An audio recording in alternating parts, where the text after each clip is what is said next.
వరకు చదవండి. ఓకే. జై బాబా అండి అందరికీ. మనకిచ్చిన ప్రభు ఇచ్చిన ఈ అద్భుత అవకాశంలో మెహర్ ప్రభు చరిత్రం మొదటి భాగంలో బాబా చెప్పిన ఆర్డర్ ప్రకారం సద్గురువుల గురించి ముందు రాయమన్నారు బాబా. మా మొదటి సద్గురుని మనకు తెలుసు, బాబాజాన్ గురించి మనం తెలుసుకుంటున్నాం.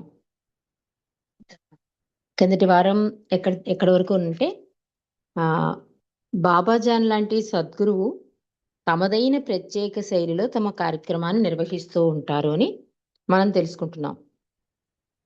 ఆమె ప్రయాణం చేయడం, బొంబాయి రావడం, తర్వాత పూనా, ఇట్లా ఆవిడ ఎక్కడ తిరిగారు, ఆవిడ లైఫ్ స్టైల్ అంతా కూడా, అంటే ఎట్లా సద్గురుని అయ్యారు, ఇట్లా ఆవిడ చేసిన అద్భుతాలు ఇవన్నీ కూడా మనం తెలుసుకున్నాము. ఈరోజు విషయంలోకి వద్దాం. బాబాజాన్ లాంటి సద్గురువులు తమదైన ప్రత్యేక శైలిలో తమ కార్యక్రమాన్ని నిర్వహిస్తూ ఉంటారు. ఉదాహరణకు ఈ క్రింది సంఘటనలు చూడండి అని రాస్తున్నారు. ఒకనాటి రాత్రి పూనాకు 20 మైళ్ళ దూరంలో ఉన్న తాలేగావ్ అనే పట్టణంలో ఒక థియేటర్లో నాటిక ప్రదర్శింపబడుతోంది. హాలంతా జనంతో కిక్కిరిసి ఉంది. యాజమాన్యం వారు బయటి వారు లోనికి ప్రవేశించకుండా గేట్లన్నీ మూసివేశారు. ఉన్నట్టుండి ఆ హాలులో మంటలు ఉవ్వెత్తులు లేచాయి. జనం దిక్కుతోచని స్థితిలో హాహాకారాలు చేస్తున్నారు. సరిగ్గా అదే సమయంలో బాబాజాను పూనాలో వింతగా ప్రవర్తించడం మొదలెట్టింది. ఆమె కలత చెందిన స్థితిలో వడివడిగా ముందుకు వెనక్కి నడుస్తూ కోపంగా మంటలు తలుపులు మూసేసి ఉన్నాయి, ప్రజలు మాడిపోతున్నారు అని బిగ్గరగా అరిచింది. ఆ క్షణంలో ఆమె చుట్టూ ఉన్న వాళ్ళెవ్వరూ ఆమె మాటల భావమేమిటో గ్రహించలేకపోయారు. కానీ తర్వాత అందరికీ తెలిసింది ఏమిటంటే, బాబాజాను పూనాలో బిగ్గరగా మంటలను దూషిస్తూ అరిచిన క్షణంలోనే తాలేగావులోని థియేటర్ తలుపులు వాటంతటా అవే తెరుచుకుని మంటల్లో చిక్కుకున్న వారందరూ రక్షింపబడ్డారు అని తర్వాత ప్రజలకి తెలిసింట. అంటే సడన్గా ఆవిడ సమక్షంలో ఆవిడ సడన్గా ఇలా మంటలు అరిస్తే జనాలకు అర్థం కాలే ఆవిడ వింత చర్యకి. ఈ సంఘటన జరిగాక ఆ జనాలకి కూడా అర్థమైంది.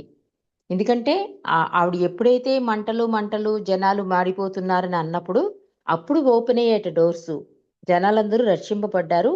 అప్పుడు అక్కడున్న ప్రజలకు అర్థమైంది బాబాజాన్ గురించి అని రాస్తున్నారు. సద్గురువుల వ్యవహార శైలి అద్వితీయంగా ఉండడమే కాక ఒక్కోసారి కుతూహలాన్ని కలిగిస్తుంది. అవధులు లేని వారి ఆధ్యాత్మిక కార్యక్రమం పరిమితమైన మానవ అవగాహనకు ఎప్పుడూ అతీతంగానే ఉంటుంది. దీనికి ఒక చక్కని ఉదాహరణ. బాబాజానికి ఆభరణాలంటే అయిష్టత ఉన్నప్పటికీ తన చేతి వేళ్లకు బిగుతైన చిత్రమైన ఉంగరాలను ధరించేది బాబాజాన్. తన చేతి వేళ్ల నుండి ఆ ఉంగరాలను ఎప్పుడూ తీసేది కాదు. ఒక ఉంగరం మాత్రం బాగా బిగుతుగా ఉండి ఆ వేలు వాచి లోతైన గాయం ఏర్పడింది. ఆ గాయం నుండి పురుగులు బయటకు వచ్చి జారి కింద పడేవి. బాబాజాను ఆ పురుగులను చేతితో కింద నుండి ఏరి తిరిగి తన వేలికి ఉన్న పుండులో ఉంచి గట్టిగా ఇలా అనేది, నా బిడ్డలారా తినండి, మొహమాట పడకండి అనేది. భక్తులు ఆమెను వైద్యుని దగ్గరకు తీసుకువెళ్లాలని ప్రయత్నించేవారు. కానీ అందుకు ఆమె ఒప్పుకునేది కాదు. వైద్యులను కూడా తన వద్దకు రానిచ్చేదే కాదు. ఈ కారణంగా ఆ పుండు వ్రణంగా మారి గాయమైన వేలు దానంతటదే రాలిపోయింది. క్రమంగా ఆ పుండు మానిపోయింది. ఆమె పరిస్థితికి భక్తులు కంటతడి పెట్టేవారు. అందుకామె ఎందుకు దుఃఖిస్తారు, నా బాధలో నేను ఆనందాన్ని పొందుతున్నాను అనేది బాబాజాన్. అనాథల పట్ల, రోగుల పట్ల బాబాజాన్ చాలా ఔదార్యం చూపేది. ఎవరైనా ఆకలితో వస్తే తన ఆహారాన్ని వారికి పెట్టేది. చలిలో ఎవరైనా వణుకుతూ వస్తే తన సాలువాను వారికిచ్చి కప్పేది.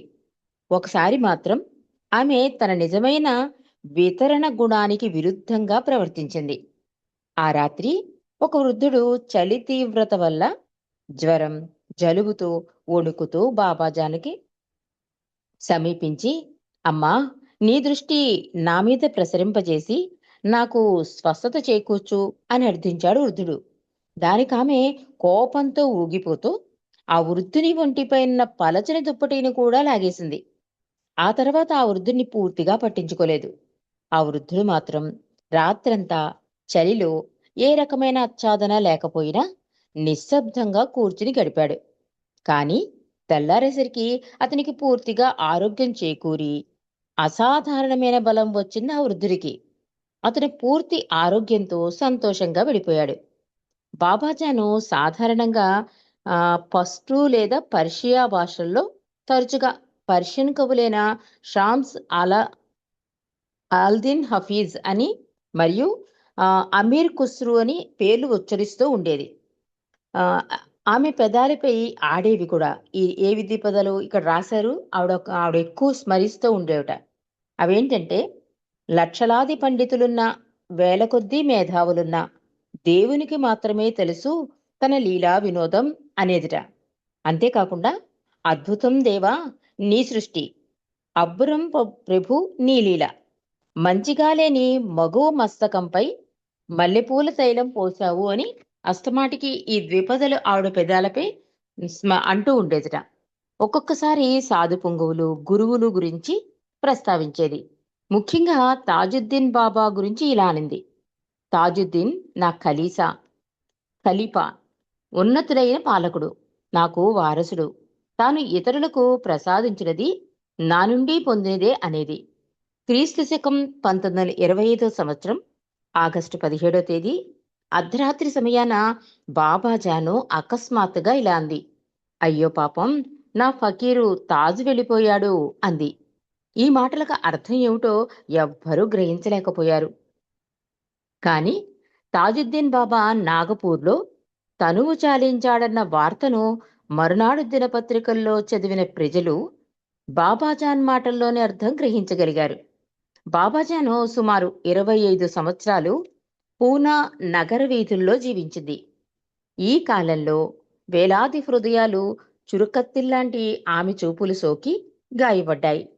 ఆమె చుట్టూ ఉండే కంటికి కనిపించని జ్వాలలలో ఆమె వద్దకు వచ్చే భక్తుల సంస్కారాలు దహింపబడేవి. క్రీస్తు శకం 1913 సంవత్సరం మే నెలలో ఈ జ్వాల మన యుగానికి జ్యోతి అయిన మేర్వాన్ షెరియార్ ఇరానీ కూడా ముద్దాడింది. మేర్వాన్ని బాబాజాన్ ఎప్పుడూ ప్రియమైన నా బిడ్డ అని సంబోధించేది. మేర్వాన్ పైనున్న విజ్ఞానీ సంస్కారపు ముసుగును తొలగించడం విధి ఆమెకి నిర్దేశించిన బాధ్యత. తన ఈ ముద్దు బిడ్డడి కోసమే ఆమె పంజాబ్ ప్రాంతాల నుండి ఎన్నో సంవత్సరాల ముందుగానే పూనా నగరం చేరుకుంది.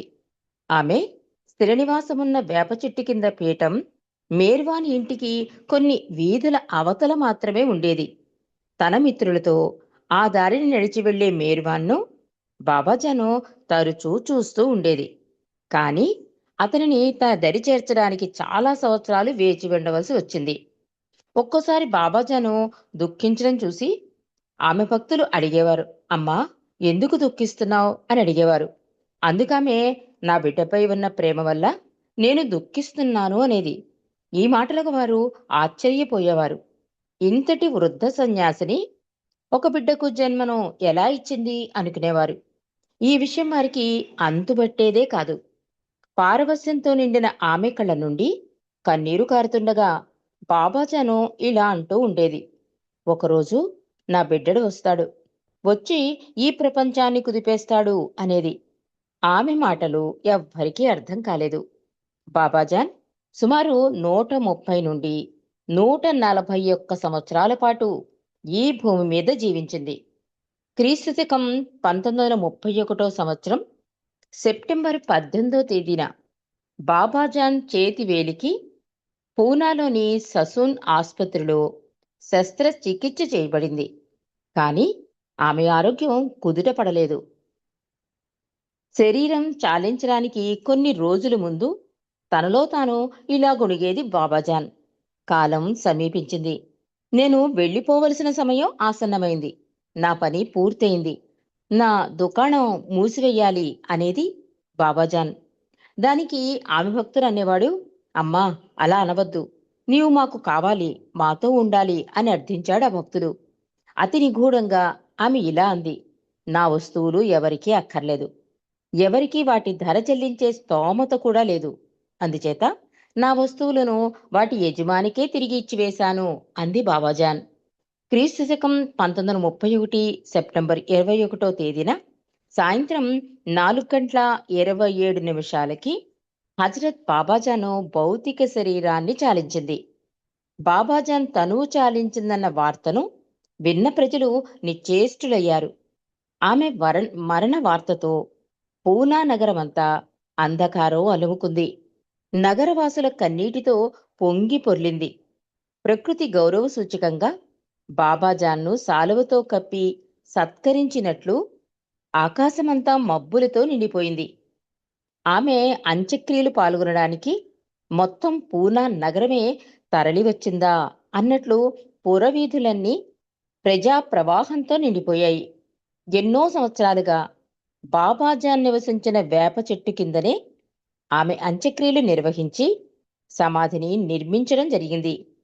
నేటికి ఈ సమాధిని దర్శించడానికి ప్రజలు ఇక్కడికి వస్తూనే ఉంటారు. అపురూప సౌందర్య నిధి అయి ప్రీతమ భగవానుని గులాబీ చెక్కిళ్లను తలిపించే బాబాజాన్ సమాధిలో నిండు విశ్రాంతితో ఉన్నప్పటికీ తమ హృదయాల్లో ఎప్పటికీ సజీవంగా ఉన్నదనే అనుభూతి మాత్రం ఆమె భక్తుల్లో నిండి ఉంది. ఓ బాబాజాన్, నీకు ప్రేమతో పరిపూర్ణ హృదయంతో కూడిన మా శ్రద్ధాంజలి ఇదే. నీ ముద్దు జాగృతీకర్తనే మేలుకొల్పింది. ఆయనకు బ్రహ్మానందాన్ని ఇచ్చింది. నీవు నిరాకారుడైన ప్రభువుని భూమి మీద ఆవిష్కరింపజేశావు అని ఒక చిన్న కవిత్వం ద్వారా అద్భుతంగా బాబాజాన్ యొక్క పాత్ర విశిష్టతని ఒక 4 ఈ పదాలతో ఎంత అద్భుతంగా బాబూజీ రాశారంటే, ప్రభువు రాయించాడండి. అంటే సద్గురు కింద ఒక ఆయన భగవంతుడి ప్రణాళిక ప్రకారమే సద్గురువు నడుస్తాడు. కానీ ఆయన బాధ్యత ఏమిటనేది ఒక్క 4 పదాలతో ఎంత అద్భుతంగా రాశారంటే, మరి ఒక్కసారి చదువుకుందాం. ఓ బాబాజాన్, నీకు ప్రేమతో పరిపూర్ణ హృదయంతో కూడిన మా శ్రద్ధాంజలి ఇదే. ఎంత పరిపూర్ణంగా మనం కృతజ్ఞత చూపించాలంటే సద్గురువులకి, భగవంతుడు మానవ రూపధారియే కిందకి దిగి రావడానికి సద్గురువుల ప్రార్థన ఆయన వింటాడండి. ఎందుకంటే మానవుల ప్రార్థన ఎప్పుడూ కూడా స్వార్థంతో ఉంటుంది. సద్గురువులు ఏ స్వార్థం లేకుండా నిస్వార్థంగా కేవలం ప్రపంచ కళ్యాణం కోసం వాళ్ళు ప్రార్థన చేస్తారు కనుక, ఆ ప్రార్థన నిరాకార స్వరూపుడైన భగవంతుడు వింటాడు కనుక వాళ్ళ మొర ఆలకించి మానవ రూపధారియే కిందకి దిగి వచ్చి మానవ కళ్యాణాన్ని, మానవ శ్రేయస్సుని కోరి అవతారం దాలుస్తాడండి. కాబట్టి మనం సద్గురువులకు, అందుకే బాబా ముందుగా సద్గురువుల ద్వారానే తన జీవిత చరిత్రను రాయమనడానికి కూడా కారణం ఇదే. అందుకనే ఎంత అద్భుతంగా బాబాజాన్ పాత్ర గురించి బాబూజీ ఎండింగ్ లో రాసింది, ప్రేమతో పరిపూర్ణ హృదయంతో కూడిన మా శ్రద్ధాంజలి ఇదే. నీ ముద్దు అంటే బాబాజాన్ ముద్దు వల్లనే కదా నేను భగవంతుడనే ఎరుక, ఒక ముసుగు తెరవడానికి, ఆ ఎరుక కలగడానికి కారణమైంది. ఆ తర్వాత మిగిలిన సద్గురువుల దగ్గరికి వెళ్ళారు ఆయన. స్టార్టింగే బాబాజాన్ కనుక అద్భుతంగా, అంటే ఇది ఒక్కటి చదివితే మనకి బాబాజాన్ ఏం చేసింది బాబా కన్నది అర్థమైపోతుంది. నీ ముద్దు జాగృతీకర్తనే మేలుకొలిపింది. ఆయనకు బ్రహ్మానందాన్ని ఇచ్చింది. నీవు నిరాకారుడైన ప్రభువుని భూమి మీద ఆవిష్కరింపజేశావు అని చెప్పి బాబాజానికి కృతజ్ఞతలు తెలుపుతూ ఈ బాబాజాన్ గురించి తెలిపిన విషయాన్ని ఇక్కడ ముగించారండి. మరి నెక్స్ట్ నారాయణ్ మహారాజ్ గురించి రాశారు, అది నెక్స్ట్ వీక్ చదువుకుందాం. మరి ఈ అవకాశం ఇచ్చిన ప్రభువుకి మీ అందరికీ కూడా అవతార్ మెహర్ బాబాకి జై బాబా అండి. అరుణార్ గారు.